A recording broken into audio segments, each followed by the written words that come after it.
नमस्कार दोस्तों। तो आज हम यहाँ पर देखने वाले एक ऐसा बेस्ट बिजनेस ईआरपी सॉल्यूशन जो कि सारे के सारे बिजनेस पर्सन के लिए अपने बिजनेस के इंटरनल मैनेजमेंट के लिए यूज होगा। तो चलिए शुरू करते हैं। तो बेसिकली ईआरपी अगर देखा जाए तो एंटरप्राइज सॉल्यूशन। ईआरपी सॉल्यूशन में बेसिकली जो भी बिजनेस पर्सन रहता है वो अपने सेल्स, प्रोडक्ट, उसके सप्लायर, उसके कस्टमर, उसका स्टोर का स्टॉक, उसके अकाउंट्स या फिर उसके जो एम्प्लॉय वगैरह रहते, वो सारे के सारे लाइक उसके कुछ कोटेशंस हो गए, उसके कुछ बैलेंस, उसका प्रॉफिट लॉस मैनेजमेंट वगैरह वगैरह, ये सारी चीजें उस यहाँ से ईआरपी सॉल्यूशन से मैनेज कर सकते हैं। तो बेसिकली ये हमारा एक डैशबोर्ड है। यहाँ पे ऊपर हमने जो भी उसके टोटल कस्टमर है वो हम यहाँ पे शो करते। उसके नंबर ऑफ प्रोडक्ट मतलब वो अपने स्टोर में कितने प्रोडक्ट बेचता है, उसके नंबर ऑफ सप्लायर, उसको कितने सप्लायर अपना माल देते और उसके टोटल नंबर ऑफ सेल्स। तो ये एक काउंट हम यहाँ पे दिखा रहे हैं। उसके बाद डैशबोर्ड में एक इम्पोर्टेंट चीज हम यहाँ पर दिखा रहे हैं जो कि बेस्ट सेल प्रोडक्ट, जिससे उस बिजनेस पर्सन को पता चलता है कि उसका कौन सा प्रोडक्ट ज्यादा बिक रहा है और कौन सा प्रोडक्ट कम बिक रहा है। उस एनालिसिस से वो अपने प्रोडक्ट की इन्वेंटरी मैनेज कर सकते हैं। उसके बाद सबसे इम्पोर्टेंट चीज आती है वो मतलब एक्सपेंस मैनेजमेंट।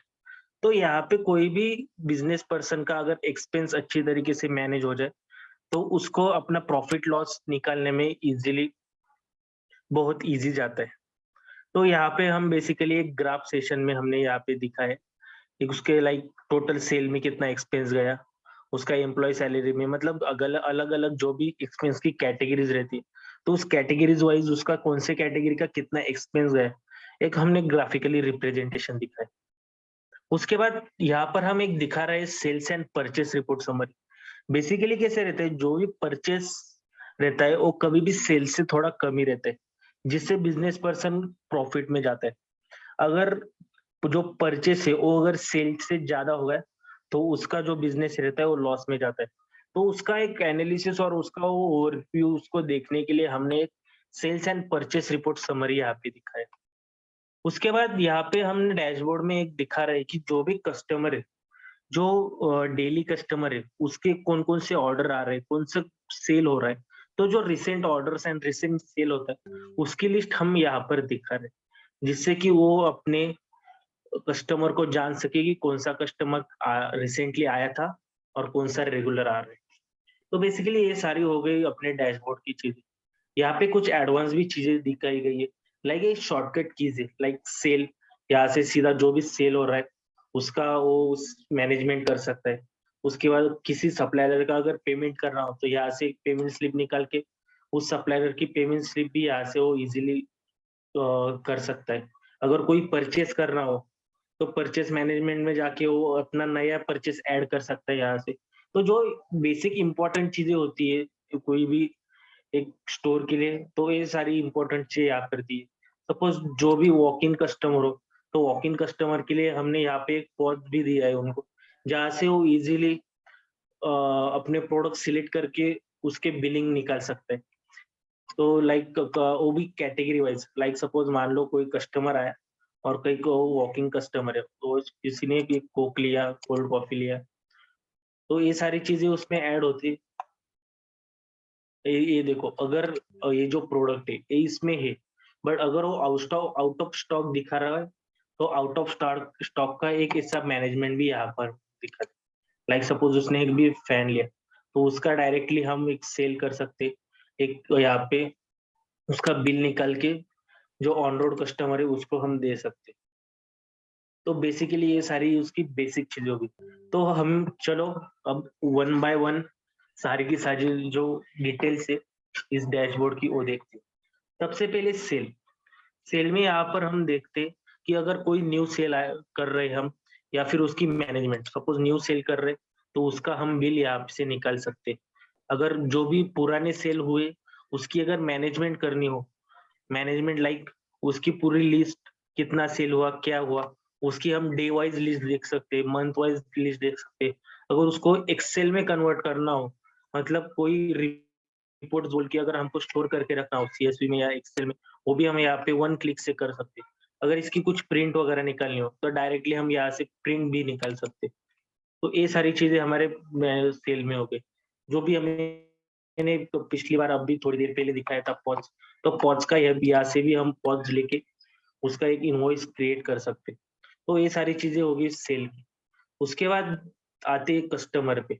कस्टमर बेसिकली यहाँ पे सब कस्टमर मैनेजमेंट हो रहा है। लाइक कोई भी अगर नया कस्टमर आता है उसके साइड और या उसका वो रेगुलर कस्टमर है, तो वो अपने डैशबोर्ड में अपना एक रेगुलर कस्टमर बोल के ऐड कर सकता है। तो उसका कंटिन्यू बेसिकली कैसे रहता है, वो अगर रेगुलर कस्टमर हो तो उनकी मैनेजमेंट वगैरह अच्छी तरीके से होना चाहिए, जो कि कस्टमर रिटेंशन के लिए बहुत इंपॉर्टेंट चीज है। तो इसलिए हम यहाँ पे कस्टमर डैशबोर्ड एक डाला है, जिससे वो यहाँ से कस्टमर ऐड कर सकता है। उस कस्टमर की बेसिकली उसके कितने कस्टमर है जो रेगुलर कस्टमर है, उसकी वो लिस्ट देख सकता है। अगर कोई भी अगर क्रेडिट कस्टमर हो, लाइक किसी का क्रेडिट वगैरह बाकी है ऑलरेडी, तो उसकी वो लिस्ट देख सकता है। अगर कोई पेड कस्टमर हो जिसका पेमेंट वगैरह बाकी है, कोई कस्टमर ने एडवांस दी रखी है ऑलरेडी, तो ये सारी मैनेजमेंट यहाँ से वो कर सकते हैं। उसके बाद हम आते हैं सप्लायर पे। सप्लायर एक ऐसी चीज होती है जो कि एक जो स्टोर में माल रहता है, वो माल जो पहुंचाता है उसको हम सप्लायर बोलते हैं। तो बेसिकली जो भी स्टोर पर्सन रहते, जो भी स्टोर ओनर रहते, वो अलग अलग सप्लायर से कनेक्ट रहते, बिकॉज उसके एक स्टोर में मल्टीपल कंपनीज का माल बिकता है। तो कौन से कंपनी का कितना ज्यादा बिक रहा है, कौन से कंपनी का माल मंगवाना है, कौन से सप्लायर से मंगवाना है, ये सारी मैनेजमेंट के लिए हमने यहाँ पे एक सप्लायर का मैनेजमेंट रखा है, जहाँ पे वो सप्लायर ऐड एक नया सप्लायर ऐड कर सकते हैं। तो उसका सप्लायर नेम वगैरह जो भी उसकी बेसिक इंफॉर्मेशन रहती है, वो सारी। उसके बाद यहाँ पे वो जो उसके प्रीवियस सप्लायर है, वो कौन से सिटी से वगैरह वगैरह, उसका बैलेंस कितना है, तो ये सारी चीजें यहाँ पे हम दिखा रहे हैं। उसके बाद हो गए प्रोडक्ट। यहाँ पे वो बिजनेस पर्सन अपने स्टोर के जितने भी प्रोडक्ट्स है, वो सारे के सारे प्रोडक्ट्स यहाँ पे वो ऐड कर सकते हैं, वो भी कैटेगरी वाइज। लाइक मान लो वो सपोज अगर एक ओरियो है, तो ओरियो एक बिस्किट की कैटेगरी में रहता है, तो वो category like biscuit category add करके वो उस कैटेगरी के अंडर वो प्रोडक्ट ऐड कर सकता है ओरियो। उसके बाद वो यहाँ पे कैटेगरी लिस्ट देख सकता है। लाइक अलग अलग यूनिट्स रहते हैं, लाइक सपोज मान लो कोई एक प्रोडक्ट ले लो, लाइक मिल्क। मिल्क का जो यूनिट रहता है वो लीटर में रहता है, और सपोज मान लो कोई दाल वगैरह रहता है वो केजी में रहता है, तो अलग अलग यूनिट्स वो यहाँ से ऐड कर सकता है। तो उस तरीके से वो अपने प्रोडक्ट ऐड कर सकता है। वो यहाँ से multiple products one time multiple products भी ऐड कर सकते हैं यूजिंग सीएसवी फाइल। मतलब यहाँ पे बल्क इंपोर्ट का भी ऑप्शन हमने दिया। और जितने भी प्रोडक्ट्स उसने ऐड किए वो सारे के सारे प्रोडक्ट को यहाँ से मैनेज कर सकते हैं। लाइक उसको अगर एडिट करना हो तो एडिट कर सकते हैं, उसका क्यूआर कोड प्रिंट करके उसको लगाना हो तो वो लगा सकते हैं, उसको अगर डिलीट करना हो तो डिलीट, बट पूरी की पूरी मैनेजमेंट यहाँ पे कर सकता है। तो मान लो किसी प्रोडक्ट का भी जो प्राइस है वो कम ज्यादा होता है, तो यहाँ से हम वो प्रोडक्ट की सारी मैनेजमेंट। तो एक तो ये हो गई अपनी कैटेगरीज एंड प्रोडक्ट की मैनेजमेंट। उसके बाद जो भी नया परचेस कर रहा है, जो सप्लायर से चीजें जो अपना बिजनेस पर्सन मंगवाता है, तो एज ओ परचेस रिक्वेस्ट, परचेस ऑर्डर बोलते हैं उसको, तो परचेस यहाँ से कर सकते हैं और उसकी बिलिंग भी निकाल सकते हैं परचेस की टोटली। तो उसका अच्छी तरीके से यहाँ से स्टॉक और इन्वेंट्री, मतलब कितना माल मंगवाए, वो ऑटोमेटिकली स्टॉक यहाँ से भी मैनेज हो जाता है। तो इस हिसाब से वो नया परचेस कर सकता है। यहाँ पे जितने भी परचेस किए थे उसका पूरा का पूरा मैनेज देख सकता है, कितने किए, क्या किए, किस डेट को किए, और उसका पूरा का पूरा रिपोर्ट यहाँ से जनरेट कर सकता है। फिर यहाँ से जो भी हमारे प्रोडक्ट्स है उसका जो स्टॉक है, तो स्टॉक यहाँ पे सब मैनेज कर सकते हैं। जो भी रिसेंटली स्टॉक है, मतलब जो परचेस में माल मंगवाया था, जितना माल परचेस में मंगवाया था उतना बिका नहीं बिका, अगर बिका तो कितना रिमेनिंग है, क्या है, ये सारी चीजें हम परचेस में हम स्टॉक रिपोर्ट में देख सकते हैं। उसके बाद अकाउंट्स। अकाउंट से ईआरपी सॉल्यूशन की एक ऐसी चीज है जहाँ पे वो अपने प्रॉफिट लॉस कंप्लीटली मैनेज कर सकता है। लाइक अगर मान लो चार्ट्स ऑफ अकाउंट्स, अकाउंट्स मतलब उसके जो इंटरनल अफेयर्स है, इंटरनल उसकी सारी जो कॉस्ट की मैनेजमेंट रहती है, तो ये सारा की सारी मैनेजमेंट वो यहाँ से अकाउंट से मैनेज कर सकते हैं। लाइक उसका कैश कितना एडजस्टमेंट है, कस्टमर से कितना रिसीव करना है, सप्लायर से पेमेंट कितना लेना है। जब वो पर डे स्टोर ओपन करता है तो उसका ओपनिंग बैलेंस कितना है। अगर वो किसी को मान लो किसी को वाउचर्स वगैरह दिए, तो टोटली अभी तक डेबिट वाउचर्स कितने हुए, क्रेडिट वाउचर्स कितने हुए, तो इस हिसाब से उस पूरा का पूरा अकाउंट उसका मैनेज कर सकते हैं। उसके बाद वो उसको रिपोर्ट भी निकाल सकते हैं। लाइक कैश का कितना रिपोर्ट हुआ, इन्वेंट्री का कितना रिपोर्ट हुआ, बेसिकली उसका जो बैलेंस है, बैलेंस का रिपोर्ट कितना हुआ, प्रॉफिट लॉस का रिपोर्ट कितना हुआ, उसका जो डेली या कंटिन्यू कैश फ्लो चल रहा है तो उसका रिपोर्ट कितना है, कैसा है। तो इस हिसाब से वो यहाँ से रिपोर्ट्स भी जनरेट कर सकता है। ये हो गया, ये थे अकाउंट्स की रिपोर्ट्स और अकाउंट्स की मैनेजमेंट। तो यहाँ पे जो रिपोर्ट्स रहते, ये अलग टाइप की रिपोर्ट है। इसमें सब हमारे सेल्स, परचेस, वो कितना डेली सेल्स कितना हुआ, उसका डेली एक्सपेंस कितना हुआ, टैक्स कितना लगा, वो जीएसटी वगैरह वगैरह, ये सारी चीजें रिपोर्ट में मैनेज कर सकते हैं। Like closing report, closing report मतलब जब हम पूरे एंड ऑफ द डे, मतलब वो जो उसका जो स्टोर है, स्टोर जब शाम को बंद होता है तो पूरे के पूरे दिन में कितने अलग अलग रिपोर्ट थे, वो सारे के सारे रिपोर्ट यहाँ पे एक क्लिक से निकलते। ये देखो, लाइक सपोज मान लो कि उसका कैश कितना था, सुबह कैश आउट कितना हुआ, मतलब क्या इनकम कितना आया, आउटकम कितना गया और उसका बैलेंस कितना है। तो इस तरीके से वो सारे के सारे अपने रिपोर्ट्स, क्लोजिंग रिपोर्ट्स निकाल सकता है। और 2 डेज जो दिन भर की रिपोर्ट निकाल सकता है, और अपने कस्टमर की रिपोर्ट निकाल सकता है। शिपिंग कॉस्ट कितनी गई, परचेस कितना आया, कैटेगरी वाइज परचेस, उसका प्रोडक्ट वाइज सेल्स रिपोर्ट निकाल सकता है, कैटेगरी वाइज सेल्स रिपोर्ट निकाल सकता है। मतलब प्रोडक्ट वाइज, कैटेगरी वाइज यही इतना इंपॉर्टेंट है। जैसे कि सपोज मान लो कोई प्रोडक्ट अगर बिक नहीं रहा हो, तो यहाँ रिपोर्ट से पता चलता है कि कौन सा प्रोडक्ट कम बिक रहा है।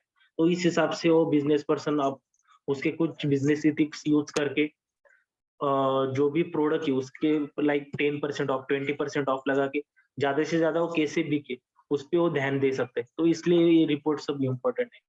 तो उसका सप्लायर जो थे उसको रिटर्न चीजें कितनी हुई, उसका रिपोर्ट, टैक्स का रिपोर्ट। तो ऐसे basically multiple types of report जो भी बिजनेस पर्सन के लिए इम्पोर्टेंट होते हैं, तो वो यहाँ से निकाल सकते हैं। और एक चीज ईआरपी सॉल्यूशन में उसको हमने एक ह्यूमन रिसोर्स, एचआर मैनेजमेंट का भी पोर्टल दिया है। एचआर मैनेजमेंट में वो अपने सारे के सारे जितने भी एम्प्लॉय, लाइक उसका रिसेप्शनिस्ट हो, उसका सेल्स पर्सन हो, उसका डिलीवरी बॉय हो, तो उसके सारे के सारे एम्प्लॉयज का मैनेजमेंट हो एचआरएम से कर सकता है। यहाँ पे उनकी अटेंडेंस मैनेजमेंट करना होगा, वह इसकी उनकी पेरोल सिस्टम करना होगा, उसका एक्सपेंस, मतलब सपोज मान लो डिलीवरी बॉय को अगर किसी वो बाहर जा रहे हैं कहाँ पे डिलीवरी देने के लिए, तो उसका पेट्रोल वगैरह जो भी एक्सपेंस आता, तो उसका एक्सपेंस मैनेजमेंट। और उसको हम किसी को, उसके जो एम्प्लॉय रहते, अगर उस एम्प्लॉय को कोई एडवांस दिए या फिर कोई लोन दिया है अपने अकाउंट से, तो वो कैसा है वगैरह वगैरह, ये सब मैनेजमेंट हम एचआर में करते हैं। उसके बाद बैंक, कोई भी अगर बिजनेस पर्सन हो या कोई भी स्टोर हो, उसका एक बैंक अकाउंट रहता है। तो उस बैंक अकाउंट में कितने ट्रांजेक्शन हुए, अभी तक नए के ट्रांजेक्शन कितने हुए, वो ट्रांजेक्शन की शीट, उसके रिपोर्ट, ये सारे के सारे रिपोर्ट यहाँ से मैनुअल एंट्री करके निकाल सकते हैं।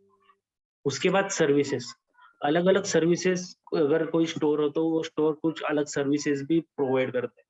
लाइक सपोज मान लो यहाँ पे नई सर्विस हम ऐड करना चाहते हैं, तो वो service like deliver, shipping cost एक सर्विस हो गई। मतलब कोई भी प्रोडक्ट अगर शिप करना हो तो एक अलग टाइप की, जो प्रोडक्ट नहीं रहता है एक सर्विस रहती, तो यहाँ से वो सर्विस ऐड करके वो बता सकता है, उसके चार्जेस वगैरह लगा सकते हैं वो। तो इस तरीके से वो सर्विस मैनेजमेंट भी कर सकते हैं। लाइक कमीशन, अगर कोई एजेंट हो और उसका कोई एजेंट बेसिकली कैसे रहता है स्टोर में, स्टोर के कुछ कुछ एजेंट्स होते हैं जो कि वो सेल बढ़ाने के लिए उसको हेल्प करते हैं बिजनेस पर्सन को, तो उनका कुछ उसमें कमीशन रहता है पर प्रोडक्ट वाइज। तो कमीशन मैनेजमेंट भी यहाँ से हम कर सकते हैं। सपोज मान लो कोटेशन, लाइक कोई भी स्टोर है, स्टोर का एक कोई कस्टमर है, और वो कस्टमर सिर्फ किसी चीज का या किसी प्रोडक्ट का कोटेशन वगैरह निकाल सकता है, निकालना चाहता है, तो यहाँ से वो कोटेशन भी निकाल के दे सकते हैं, उसके वो कोटेशन मैनेज कर सकते हैं। लाइक अभी तक कितने कोटेशन दिए, क्या दिए, इस तरीके से। फिर उसका वो टैक्स सेटिंग बेसिकली कैसे रहता है, पर प्रोडक्ट वाइज उसका जो जीएसटी वगैरह ये जो टैक्सेशन रहते वो उसके चार्जेस अलग अलग रहते। तो यहाँ से उस अलग अलग प्रोडक्ट के जो टैक्सेस के चार्जेस है वो यहाँ से एडिट कर सकते हैं, हम मैनेज कर सकते हैं, और उसके इनवॉइसेस वाइज टैक्स के रिपोर्ट्स भी जनरेट कर सकते हैं, जो कि अकाउंटिंग एंड बैलेंस शीट के लिए इम्पोर्टेंट होते हैं। उसके बाद रिटर्न, जो भी रिटर्न जाता है, लाइक सपोज मान लो कोई चीज अगर नहीं बिक रही, तो परचेस जो सप्लायर रहता है वो सप्लायर को रिटर्न देना पड़ता है, या फिर कोई प्रोडक्ट्स रहते हैं जो वेस्ट में चले जाते हैं, तो उसको वेस्ट मैनेजमेंट बोलते हैं। तो ये सारी चीजें हम रिटर्न ऑप्शन से मैनेज कर सकते हैं। और यहाँ पे कुछ सेटिंग्स, मतलब जो भी रोल परमिशन, एडमिन एसेस हो गया, अकाउंट मैनेजर एसेस हो गया, मल्टीपल रोल्स क्रिएट करके हम इस डैशबोर्ड का परमिशन दे सकते हैं। तो ये सारी चीजें, और बेसिकली उसका अपडेशन, सॉफ्टवेयर की सेटिंग वगैरह, तो ये सारी चीजें बेसिकली सिस्टम की सेटिंग है आपकी। तो ये बेसिकली हमारे पूरे के पूरे डैशबोर्ड की पूरी आपको मैंने इंफॉर्मेशन दी। तो इस तरीके से एक ईआरपी सॉफ्टवेयर चलता है। और अगर किसी को कोई दिक्कत हो या किसी को कुछ समझ में नहीं आया हो कि कौन सा ऑप्शन या कौन सा फीचर कैसे वर्क करता है, तो आप हमें इजीली कांटेक्ट कर सकते। तो एंड ऑफ द जो वीडियो है, वीडियो के बाद में हम आपको कांटेक्ट नंबर वहाँ पे देंगे। तो अगर कोई बात समझ में नहीं आई तो आप हमें कांटेक्ट करके वो पूछ सकते। Thank you.